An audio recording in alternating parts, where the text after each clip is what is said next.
We are back for our morning edition of Stream of Thought episode number 47. And we pick up with talking a little bit about Victor's final performance of Sabotage. Final performance of Sabotage after 5 weeks, once a week. I was kind of ready for it to be done. It's totally over. It was cool, though. You know, and I think that there's big things moving from there. And then we transition a little bit into finishing up Rix's story from Minnesota. Man, in the last couple of days truly are the most exciting. They really are, dude. Fires and Fury, I feel. Fires and Fury, some of that pretty well. And then we rounded out with a little airline travel. Just airline travel, experiences here and there, things that happen on the tarmac, things that you wish didn't happen as a result of showing up early to places. You know, the huge.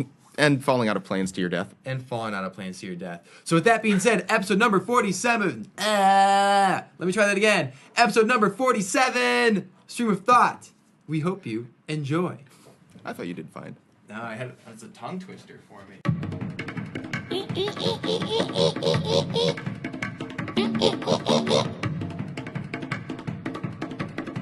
But still, man, I mean, they wouldn't host a parade at 7:45 in the morning, but 8:45. I'm not really about parades. They're all right, but I just kind of like whatever about them. Well, when's the last time you went to a parade? I cannot recall. Really? I don't know. See, you got to go back. I mean, if you can't remember the last time you were at a parade, you got to go experience one. I want to say it was. I have no idea. I can't tell you. 17, 15, 12, I have no idea. So it didn't leave that indelible mark on you. Wow. That's fine. I mean, being in a parade, I think, is a little different than watching a parade, too. If you get a chance to, like, be in a parade. I don't think I've ever been in a parade. I cannot recall. Once, maybe twice. I remember I was at the Minneapolis Gay Pride Parade back when I was in seminary. And I marched with the clergy. Okay. For advocating for gay rights. That was fun. So I was super hesitant to get up this morning. Dude, it's morning edition Stream of Thought version. 7:27 a.m. right now. I feel like we're NPR right now. This is why. Because, so last night I was like, hey, do you want to record at 8 a.m.? Because I have to go to work later. Like, that's enough where I can get some sleep. But the thing is because last week on Sunday, I worked at 6 a.m. And then Monday I had off, which was nice. I did a bunch of stuff. And then I had this new class from 7 to 10. Get home at around 11. Yeah. Next day on Tuesday, have work at 6 a.m. Then I'm busy all day and then have class again at night. Then get home at like 11. Wednesday morning, I have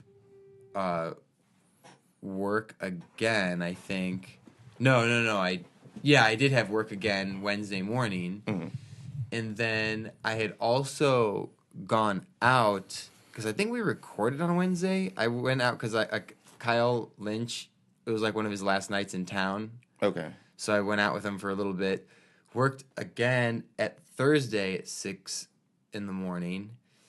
And then Thursday, Thursday was fine. And then I was like, finally, I get to sleep in on Friday. Finally. But what I was supposed to do Thursday afternoon fell through, so I had to do it Friday morning, which I had to go downtown to film this commercial for class. So I'm up at 5:30 again, out the door by 6, recording this commercial for like 5.5 hours. Well, don't forget Thursday, too. We did record on Thursday. Did we? Because okay. I got back on Wednesday. Yeah, that's right. So, you had even a nighttime thing and then as well. after filming for 5.5 hours, I came back to the suburbs and then worked until like 10. And then Saturday was fine because I slept in until about 7:30, if you call that sleeping in. Dude, and nice. I did get enough sleep. Yeah. But then I go to class. I'm there all day. We had our last show of Sabotage. And then I'm like, okay, 8 a.m. And then like, well, let's record at 7 a.m. I'm like, fuck. All right, fine. We'll record at 7 a.m. That's why when I texted you, I was like, are you awake? I was like, I hope he does not Oh respond. no! If I'm gonna change it to 7 o'clock, I know how much of a burden that is But on people, and it's like I'm not tomorrow gonna. is a new day where I'll get to sleep in. All right, But how then how I'll late have you think I'm gonna class sleep again. until? I'll have class again at night. All right. And then have to wake up again at 6 a.m. But then Wednesday, luckily, I was able to. Someone switched with me because they wanted to do stuff, so I can sleep again on Wednesday. But So I've just yeah, been you're doing one thing after dude, another. man. And with the conclusion of Sabotage, you didn't tell me when the last week was Yeah. coming up. How did the last show end up going? Well, my parents were there. Oh, My really? dad They showed ended up. Oh, Yeah, they changed the color of the wall again. So again? instead of being it's nice. Instead of being like red and orange, which everyone just hated, They probably got a lot of feedback. They made it like a blue and like a light blue. So I it guarantee looks you people complained to change that. Way better. Yeah. It looks 1,000 times better. So yes. This is so unprofessional.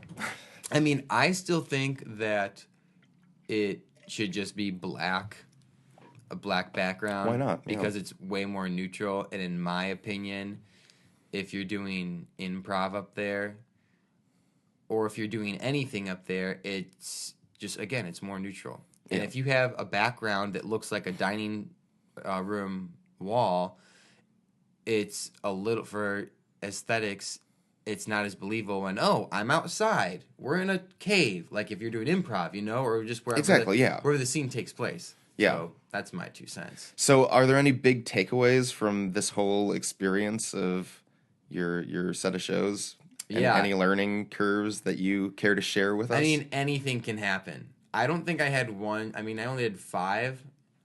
I don't think I had one show where everything went according to plan. Perfect. Yeah. Because this time around, like, I forgot one line or one sentence of like a 4 or 5 sentence line that I'd never forgotten before. So you didn't think any show was perfect. But for some reason, it just didn't. I just didn't know, and it was fine because the next person just picked it up. So there was no, like, the audience never knows. It was very smooth and everything. Another thing, I guess, is this time around it was weird because when I was on stage, I kind of felt shitty because I had like lost a little bit of that energy. I was just kind of like, all right, I'm ready for this to be done. Oh, yeah, totally. Which, doing it once a week for 5 weeks is nothing compared to, like, professionals on Broadway who do this, like, almost every night, twice a day on Saturday, probably twice a day on Sunday for 9, 12, 16, who knows how long these shows go until they start, the ticket sales start to dwindle, which could be a long, long time. Oh, totally. I mean, and in the same way, too, I think about the Avengers Infinity War trailer just dropped and like a week ago, and I was thinking to myself, those people who are acting in like those big budget movies, they have to be just like on Broadway, except that's all they're doing is repeating the same line or the same set of lines over and over again every day after every day. So how do you keep that same sort of enthusiasm and wonder and that perfection of making the audience feel what you want to if you've done 25 to 100 takes? I don't even know how many they would do to get it perfect. I mean, I would say like 30 to 40 takes for one scene is pretty fucking ridiculous. But that's the one where it's like, well, you also at the same time are moving cameras around. Yeah.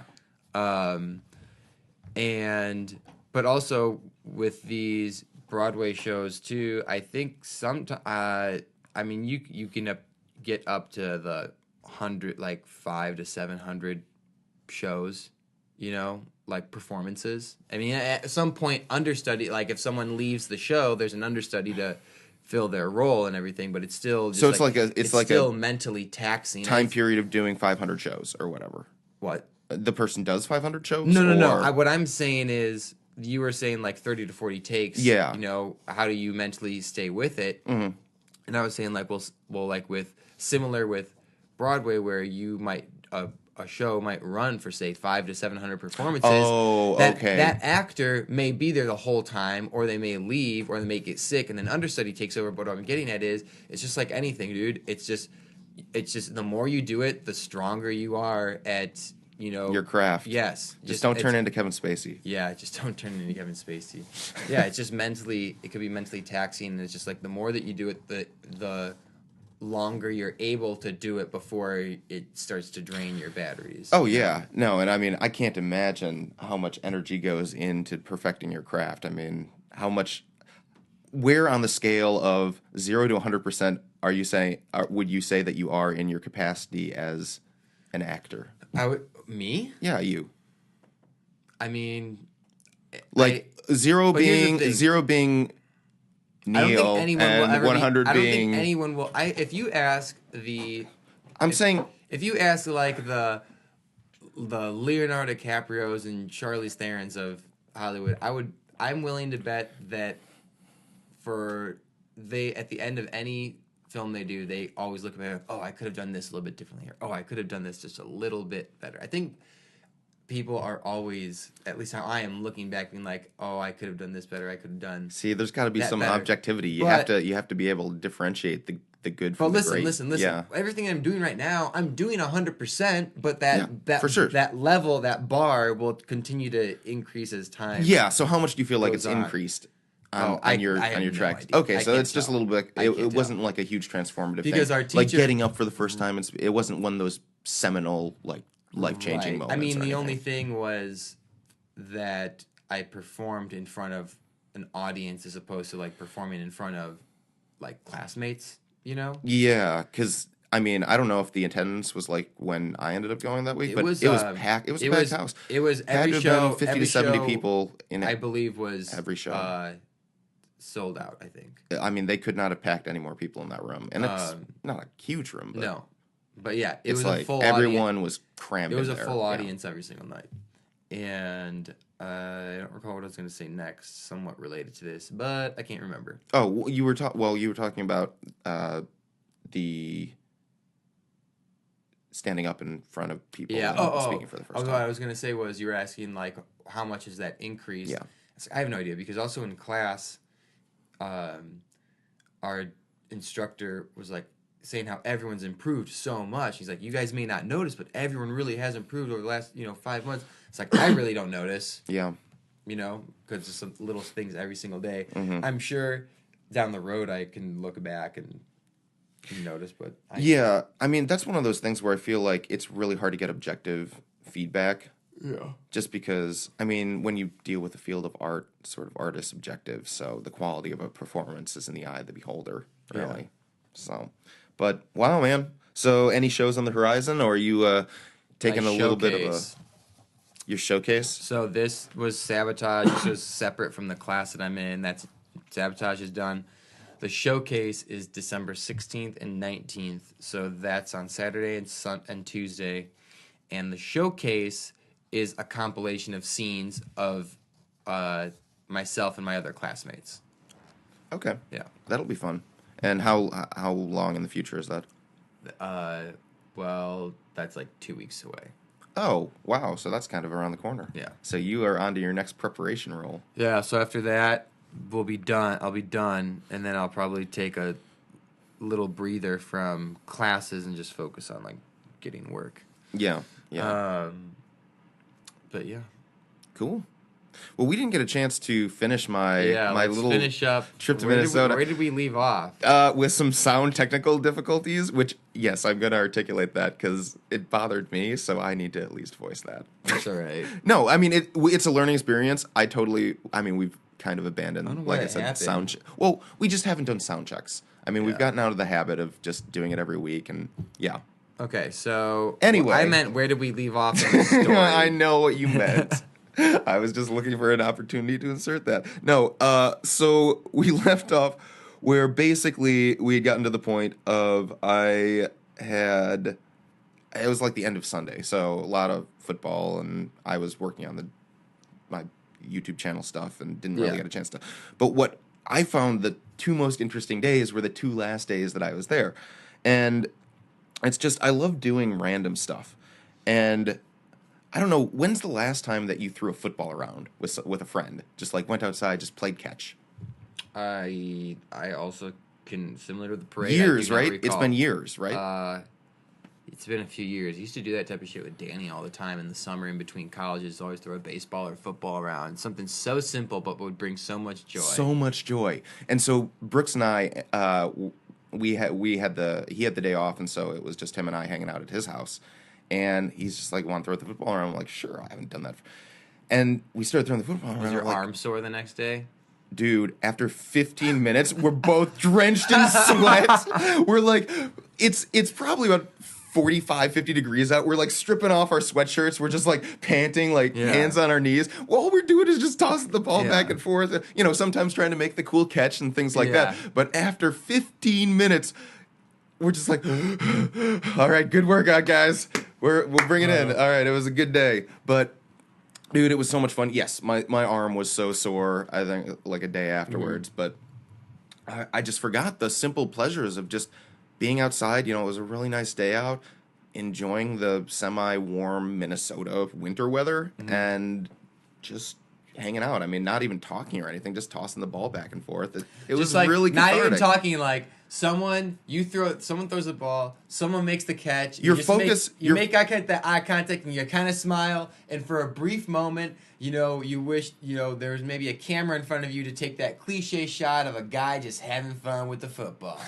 I love how your mind goes to the selfie. It's like, yes, I just wish I could take a selfie. No, man, not a selfie, but just like to capture the moment. Yes, like a Kodak moment. But yeah, it's one of those bonding experiences, right? Where you're trying to throw the best pass that you can. The other person's trying to make the best catch that they can. It's just a mutual experience. And it's like when you get that perfect pass and that perfect catch where you just throw it spiral right into his arms. He catches it perfectly under his arm. Yeah. Smile and nod. Smile and nod. It's a bonding experience unlike Throws any other. one that maybe you have to sidestep, but you get it anyway. Exactly. Where sometimes you do you jump up the amazing one-handed catch of the duck. 4th and long, Hail Mary. 2 seconds left in the game. Shuffle, throw, another catch. Scramble out of the pocket, Yeah. throw an on-the-move pass. We tried punting it a couple of times. Ended up on a neighbor's roof. So Really? that was, we got it back. It was fine. But so yeah, it was a lot of fun being outside. And so Brooks and I ended up going back in, played a little FIFA. Oh, that's right. On PS3. Yeah, you told me you whooped his ass. No, it was actually pretty even. I'd say of all the games that we played, it was about even win-loss. Which I have to say, for somebody who hasn't played video games in a year, I'm pretty impressed with my muscle memory. I was thinking the other day of Madden when we played on your Xbox. I was like, damn, I need to get some NFL Madden. Blitz. Did you ever play NFL Blitz? Yeah, all the time. I don't know if we ever played together. I don't think so. I don't think so I played either. that all the time. That was a brutal game. All it was just hitting the other players, trying to knock them down before they could catch the ball. When we got that game, I was like, "What the hell is this? Like, 1st and 30? Like, I don't understand." Oh, I get it now. I get it it's now. Not even, it's just about fun. This is just about it's destroying, just about killing other players. Destroying. Yeah. So that was a lot of fun. And then, do you know what Hy-Vee is? Hy-Vee? Hy-Vee. Hy-Vee? It's HY-VEE. I did not know what that is. is. It's a chain store that's actually around the Midwest. Des Moines. I'd first come across it in Des Moines. It's a grocery store. It's like a Jewel, like a Jewel-Osco. A regional. I guess it's regional because we don't have Hy-Vees in the Chicagoland area. I thought you said Hy-Vee, and I was like ivy? Is this like a plant that you came across while throwing? I didn't know. No. Yeah, no. This is a grocery store. Okay. Hy-Vee. It's a grocery store, right? And it's the same. It's the pretty much identical to what you'd find at any one like local chain, like a Jewel-Osco. You walk in. They love their Hy-Vees in Minnesota. And so they have decked this place out in a place where they actually have a Hy-Vee restaurant as well that Brooks likes to frequent at the bar, and just like that's his bar. That's his local bar. They have the best prices on certain days, like half off and stuff like that. And so that's where he goes. It's a really nice place. It's like a restaurant, very clean looking, ambient music. Got the big large screen TVs above the bar. Very very casual. We've discussed the TVs at the bar. Oh yes. Okay, the continue. TVs at the bar. Yeah, continue. But anyway, so I just found it very interesting that this is such a Minnesota thing to do. Just go to your local grocery store and get drunk, like hang out at the bar and go back. And so we have a couple of drinks, but they close the bar at like 10 o'clock. So we get there at maybe 8:30. So we're only there for maybe an hour and a half. We have a pint and end up leaving back, pull back into Brooks's house, and we get out of the car and look around, and there's like this mist hovering across all across the street. It's a clear night. It's not foggy or anything like that. It's a crisp, clear night. Breathe in. Someone must be doing a campfire or something. Oh, okay. But this is weird because it is just a haze that's hovering over the street. And then, as we're walking inside, my mind clicks back. There were two cop cars speeding past us on our way home in the opposite direction. And I just found that, peculiar. We had made some sort of offhand comment. But then I stop and listen, and suddenly I hear sirens just rising and falling in the background. And I turn around, walk back outside, take another look. I'm like, this is not a smoke that's coming from anywhere in the near vicinity. This is a fire. This is and as I hear the fire, and suddenly I hear the fire trucks and the ambulances. I'm like, there's a fire somewhere. So I run inside. I'm like, hey, Brooks, I think there's a house burning on your neighborhood somewhere. He's like, want to go find it? And I'm like, yes. And so we're not gonna drive around, but he's like, we have bicycles. And I'm like, Stranger Things. Yes. And so we hop on the bike, and dude, it feels so much like Stranger Things. I think I'm using Angie's bike, and her bike is meant for a smaller girl. And so I'm like crouched over, like doing a little ride and trying to stay on the bike. And Brooks is ahead, and we're weaving in and out of these neighborhood streets. I mean, Minnesota, the roads are just so windy and stuff. Even the suburban areas, roads will just come and go and dead end randomly, and there's just plots of forest, unmarked forest, periods of land. Yeah. And so we're driving around, and suddenly the smoke starts getting thicker as we're going maybe a half mile or 3/4 of a mile. It starts getting heavier, and then we go another maybe mile or so, and then Brooks is like, over there, I see flames over the house. And so we make it down to the street. There everyone is. You've got probably like 8 cop cars, 2 fire trucks. They got the giant ladder hanging up over there. They got people spraying water all over the place.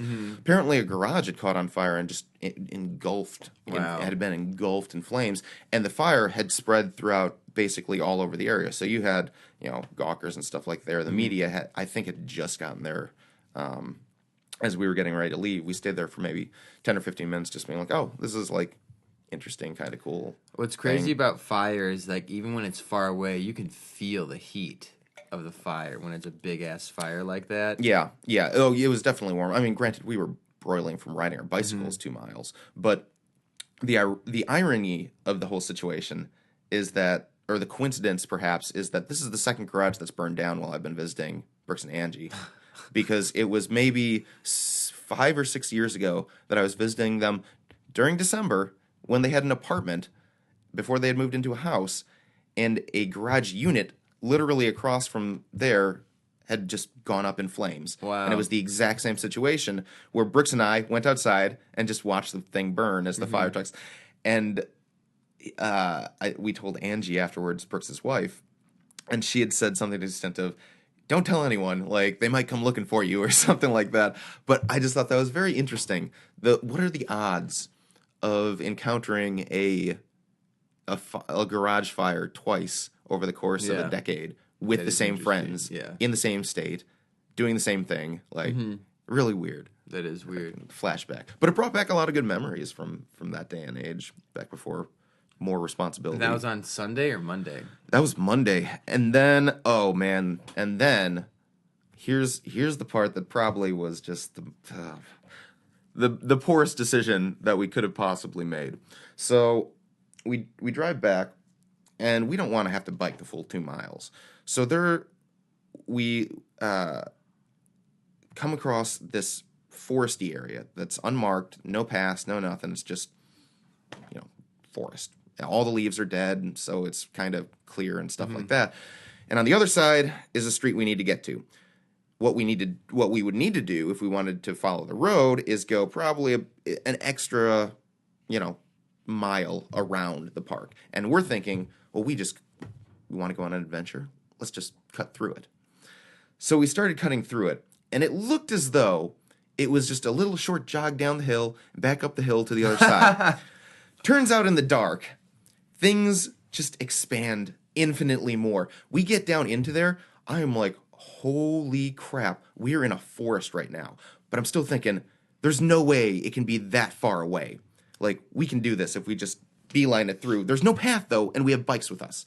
And so we're trying to walk through, like, some trodden, where maybe some deer have gone, stuff like that. Get through there. We go for probably about a quarter of a mile, which we're walking for maybe 10 minutes. And it's like, we're not even halfway across. No right now. way.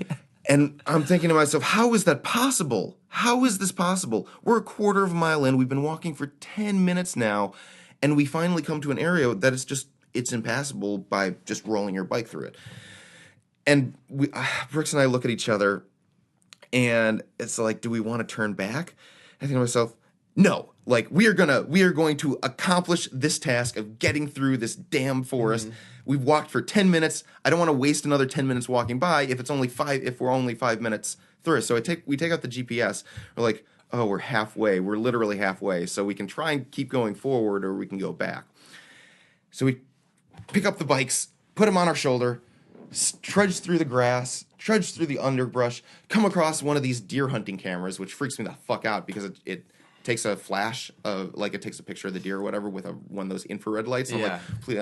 I'm like, Brooks, are there any hunters in this area right now? There's a guy with a bicycle. I was like, why is there a deer camera in woods surrounding residential area? I'm kind of freaked out about that. He's like, well, I wouldn't worry too much about it. So I'm like, okay, fine, let's just get through this. We end up going another 5 minutes, weaving in and out forward, trying to get to the other side. We come across a stream, an effing stream that is uncrossable, and it's literally maybe 2 blocks further up. But the only way to cross is by going half a mile upstream and crossing a bridge. Otherwise, there's no way you could forge this stream. How big is this thing? It was the size of probably Roosevelt. No way. I mean, from start to finish, from slope down, and then it was filled a good street's worth of water. And I have no idea how deep that water ended up going. Wow. So this thing is like 4 lanes of traffic wide. Yeah. Damn. Well, no, like from the start of the descent down to the thing. So the stream itself is not 4 wide. Okay. It's maybe about a street and a half. Okay. The stream is a street and a half wide. So there's no way you can forge it without going like up there. And we have electronics devices, and we're not gonna. I'm just going like chest deep into this. And so now, yeah, we're like 3/4 of a mile in, and Brooks is like, "Well, let's just try and go north." And I'm like, "Dude, it's a half a mile." He's like, "We can do it." Just like, oh my god. That's when there's no path, and we are creating the first paths that have traversed there in a while. There is no way to get through vines, and all of burrs, this just sticking everywhere. All of this is because you don't want to ride 1 mile on a bicycle, which takes about 5 to 7 minutes to do. I wanted an adventure, and an adventure is what we got because we get another 1/4 of a mile. And we realize there is no way. I'm starting to freak out now because we've been in there for probably about 45 minutes. And I'm thinking, this was supposed to be a 10-minute cross through. And we've been here for closing in on an hour. It is, like, my phone's at 30%. We're losing light. Like, we're losing battery life. We're using the flashlight to make sure we don't, trip on anything. I just want to get out of here. Like, I'm to that point, like, just get me to the street. We're both drenched in sweat. Like, we're trying to trudge through with bicycles on our back. And Brooks... Last night, 2 suburban men froze to death in the forest. Trying to cross the forge. No one knows what happened to them. Why they had bicycles with them, we don't know. We will never know. There's a road that just goes around about 1 mile. So, we end up changing directions, and I don't realize this, but we end up going the exact opposite direction that we just came. And so we finally see flat grass and a way to get onto a road. And we go up, and I look around. and it's the exact same place we entered an hour ago. No. How did this happen? I don't know. I really don't. I am not a tracker. I'm not a ranger. Like I'm not very good. But all like Brooks is, all you're doing is going straight. well, yeah, no, because we went. So the road was here. Yeah. Went there. Tried to you cross walk the in, river. you straight- So okay. Yeah. parallel. The forest was here. Tried to cross. There's a river also Yeah. parallel. Went north. Ended up turning around and going like that and exiting at the exact same location. So it was kind of this big oval that we made. And I think I might actually even. So did you end up riding your bicycles around the forest? We ended up riding around. We ended up riding around in the end. So we got to experience the wilderness of. This is like after survival. We had survived. I think this was. There's one where we were. In the middle. This is when we were in the middle. Wow. Yeah. So. That is. We were just drenched in sweat by Pretty good. the end of it, and I was loving it. I'm like, I never get a chance to do these crazy random things. So yeah, then we end up going out, getting back, and we're just it's probably 11:30, almost midnight at this point in time. And we're like, want a cigar? All right. Oh, let's yeah, you let's do a told me you bonfire and guys- cigar. Yeah. And so we end up going outside, chatting, and beautiful night for it. Allowed us to cool down and all that. Very relaxing. I mean, I love doing campfires. I don't do them enough. But I enjoy campfires. I just don't enjoy smelling like a campfire. yeah, that smell really does linger. But there's nothing like doing a campfire in the winter months. Oh yeah. And then so that we pretty much wrapped up the night there, and then Tuesday was pretty chill. We ended up trying to do another campfire, but as soon as we got the campfire lit outside in his fire pit, I get a notice on my phone from the weather service, something to the extent of wind advisory, wind and dry air advisory in effect. Do not light bonfires or do not light any fires outside for anything. And we're looking at that fire like, should we just keep it? Put it out. We did the responsible thing. We ended up putting it out. Just we didn't after the fire last night. We didn't want to do any. that's good. We otherwise if we hadn't seen that fire, we probably would have kept doing it outside and not even thought about it, and played some cribbage and stuff like that. But at the end of the night, went to a Timberwolves game. Oh, fun. Minnesota Timberwolves. We're playing the Washington Wizards, and haven't been to an NBA game since the Brooklyn Nets hosted the Chicago Bulls back in New York when I was living there. Nice. So this is now Tuesday night? This is, Tuesday night. The Wolves held the lead all of the game and lost in the last minute and a half of the game. I'm just like, wow, it's like watching the Bulls and the Bears. Yeah. Feels like home. But it was a lot of fun. We ended up getting pretty high seats, but yeah, I had not been to a professional sporting event in a while, so it was good to get out and be with the masses. The weird thing too is on the train ride to the game. The thing about Brooks and Victor up in Minnesota, is that they both care about people a lot, and so there was this homeless guy who got on the train, like the Metra train, the commuter train that they use up there. And he has like blood coming down his face and down his hand. He's got like this huge, like his face is all swollen up, and he's just like walking around like something's wrong with him. And so, what would you do in an instance like that? I'd be like, that sucks. I'm not going to get myself involved in that. So Victor goes over and he's like, "Dude, what's wrong with you? You're bleeding. Are you okay?" And we literally stick with him until the last stop on the train, get off, and then Victor and Brooks are like, we need to hail down a cop and like see if we can get this guy help. And it's like they're not going to leave until they're sure that this guy has some sort of help, which means I don't know. Like it was a very weird, because it was one of those things. It's just like, wow, that's Minnesota nice for you, because it feels like that's something that a lot of people there would do. Kind of, it's not necessarily inserting themselves in your business, but it's like when something is clearly wrong. Like he couldn't even say what his name was, so. Why? Because he got his ass whooped so much, or because he was hammered drunk? We couldn't tell. I mean, he wasn't reeking of anything necessarily, but something was wrong. I mean, he could have gotten a concussion. He was bleeding. So that's like a public hazard. So that, I think Victor was right to notice, because I didn't even notice. Like, I was just like, oh, drunk homeless guy on the train, whatever, like, leave him be. But Victor's like, oh, there's blood. Like, that's kind of problematic. Mm-hmm. And so a cop ends up literally driving right past us. He stops at the next stoplight. Brooks and I hustle down to like get his attention while Victor stays with the guy. Mm-hmm. We're like, officer. He rolls down his window. Hey, we got this situation. There's this guy bleeding all over there. You know what his response is? What? Call 911. And we're like, well, yeah, but you're here. It's like, all right, I'll go around the block and I'll be back. But it was like trying to like convince him. It's like we have you are a public servant. Yeah. And here like, we're asking for help, and your response is to call 911. You are 911. You are 911. And so we're walking back, like, oh my god. And Bruce's like, yeah, it happens all the time here. And I'm just like, what?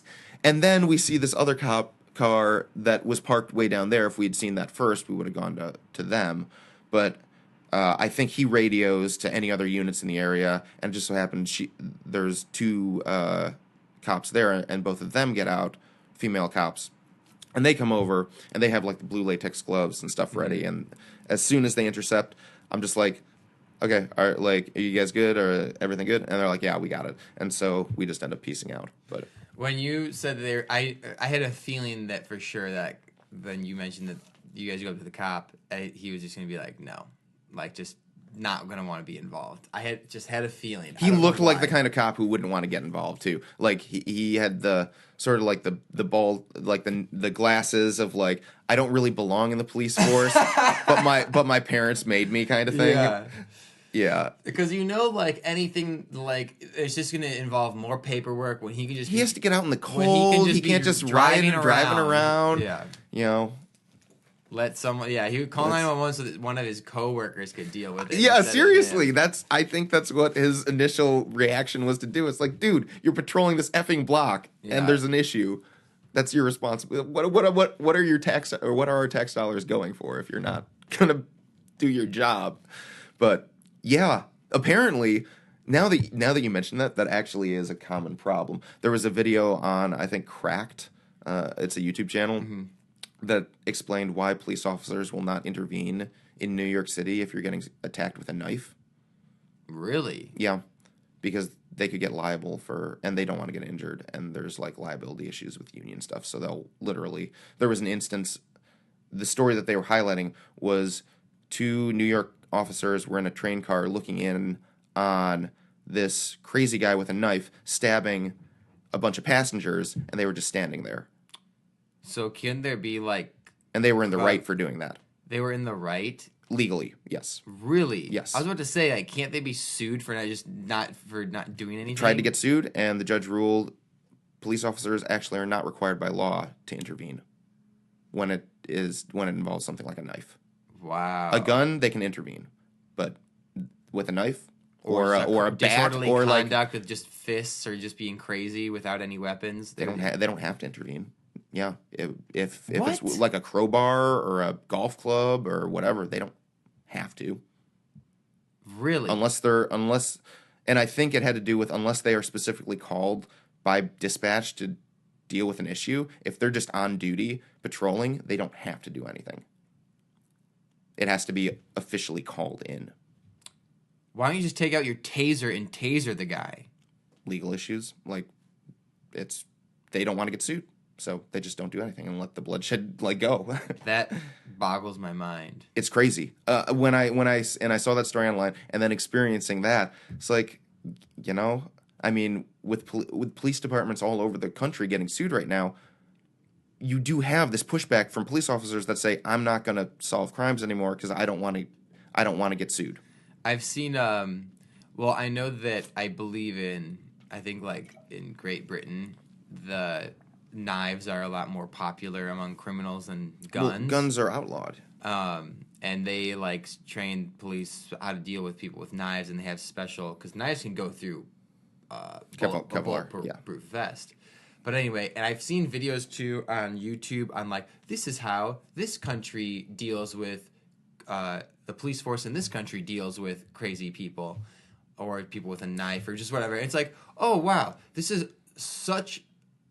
much more effective and less violent than the way that the police in the United States deal with. Well, you know, people. cops don't have guns in England. I know. Yeah, it's Yeah. like and so that just reduces so much tension because like I'm not going to lose my life. Like I may Yeah. get a smack upside the head with a baton, but that's not like getting a gunshot wound to the heart. Yeah. You know, there's a distinct difference there, and I think that really decreases tension because it's like you're not wielding a life or death tool. And accusing me of something, which makes me super defensive and nervous, like is the human reaction that I think a lot of people have.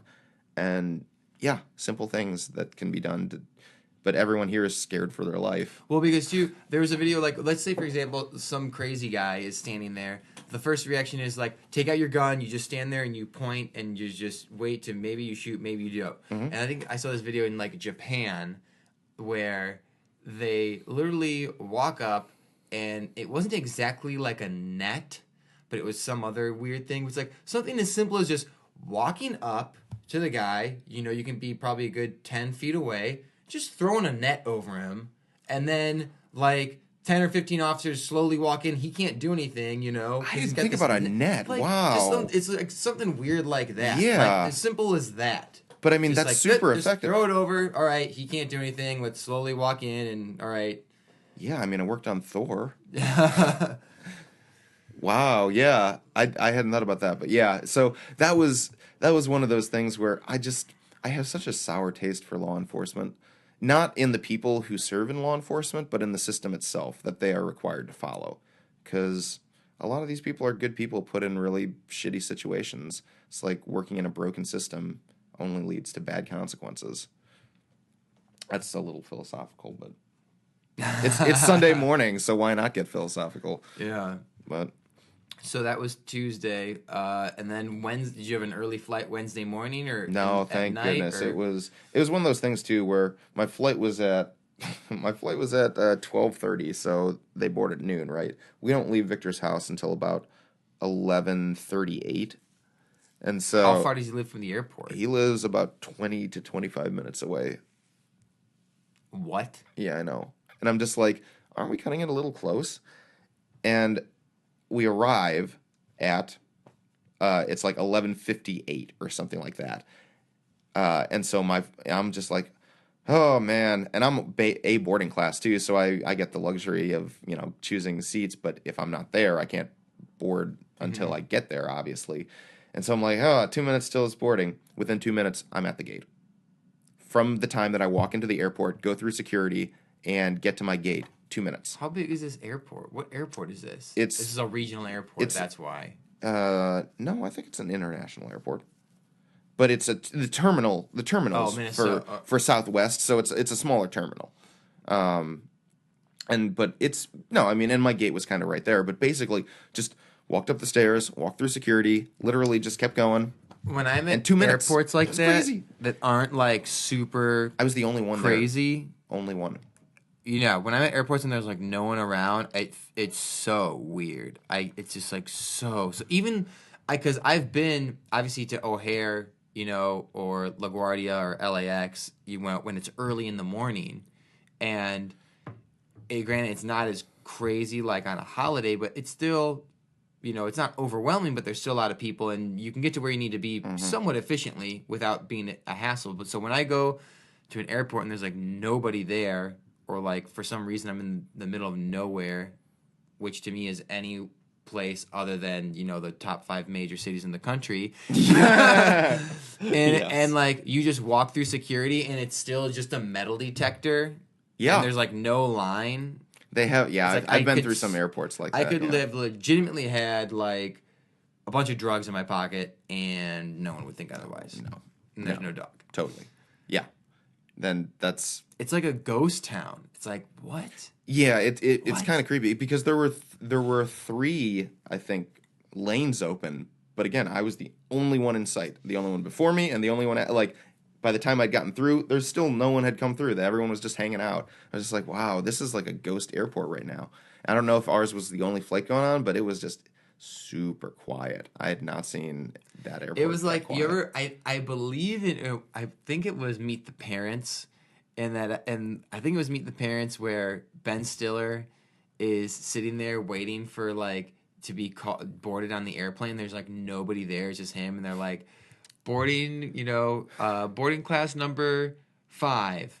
And he's like, hey, can I just, like, go up? Like, there's no one here. He's like, please wait, sir. There's, like, boarding this next, group 3 or whatever. And then there's a shot of him just waiting there, like, with his hands around his suitcase, like this. No one's around. And then, please sit down, sir. It's not your boarding time yet. Boarding group, 2 or 4 or whatever. And then she, sir? And then he, like, looks around. There's, like, no one there still. But then he's able to get up and board. Yep. Story of my life. That's so crazy. So yeah, that's pretty much the encapsulation of my journey there. So you get back Wednesday. Yeah.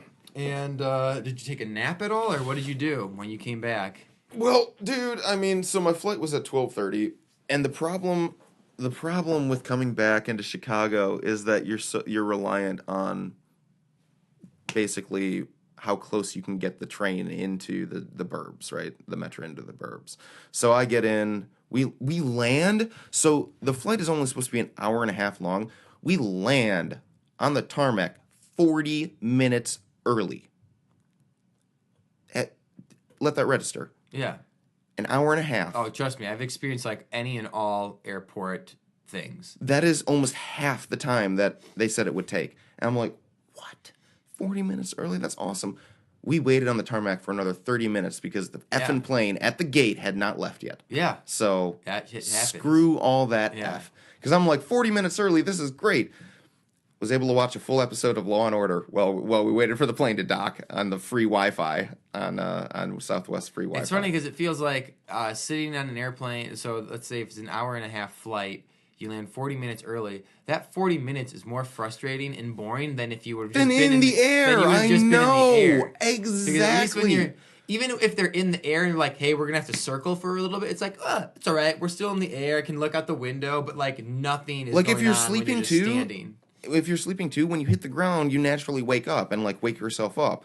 And you're there for another 40 minutes when that would have been a great extra 30-minute nap. That's my attitude. We were on a plane one time going, I can't remember where we were going to, but we spent 2 hours on the tarmac because they had to fix the PA when they talk into it and say, buckle up or whatever. That had to be fixed. So we spent 2 hours so that people, they could use the PA.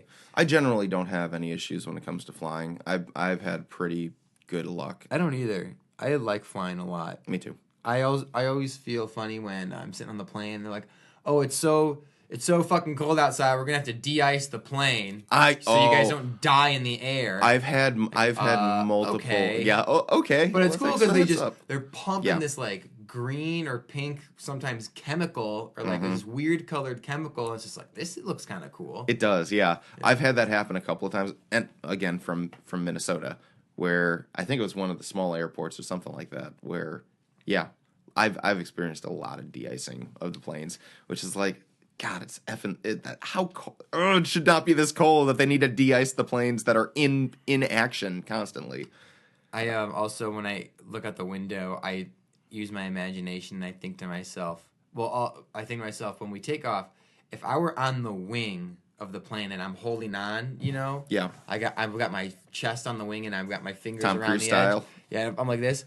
How long can I hold on within seconds after it takes off that I can let go before it's too high and I die, which is about 3/4 of a second. I'd say, instantly, basically. Or regardless of the speed, you know? Yeah. And then as we ascend, it's like going higher, higher, higher, higher, higher. It's like, nope, you're definitely dead. You're if you dead. let go. And then I think to myself when we're outside, if by some way I could just hold on to the wing, like, it's like, nope, at 600 miles an hour, probably not likely, but I still like to play that scenario off in my head. You mentioned that, and I had that exact same thought as the plane was turning, and so I'm on the side where it's looking, where the plane is almost vertical to the window is almost, and I'm just like, this is a long way down. Like, this would really hurt it. Like, if for whatever reason, my seat just decided to fall out of the plane, I'd have a lot of time to just think about how horrifying this experience is before I splattered. Like, and if the plane crashed, there's no saving anyone. Like, of course everyone on plane crashes dies. look at how far down we are. Like, it becomes a realization when you're just looking directly downwards. Sometimes I wonder if you just drop a person in the middle of the air, if they would freeze to death before hitting the ground. Like, if you go through a cloud and you get wet. Because when the air up there is, like, pretty freaking cold. Yeah.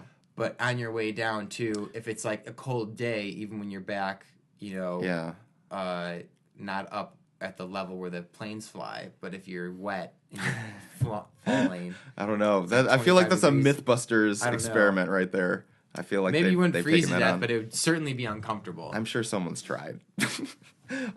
And then so we do end up getting off a little before 2:00, so it's nice. We're still there, maybe 10 minutes early. But then I have to take the loop train into the city from Midway to the loop, and that takes another 45 minutes.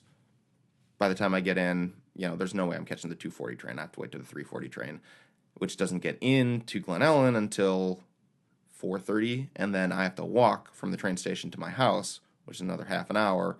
So I didn't get back till like 5 and took care of the dog and all that. So it was a long day of travel, and it normally is in those sort of cases. Really reminds me of my college days, but it was overall, man, good trip, good flight, good everything. Lots of positive experiences and memories to come out of a very short excursion into the wild north.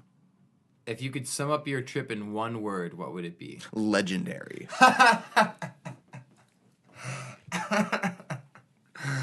Legendary.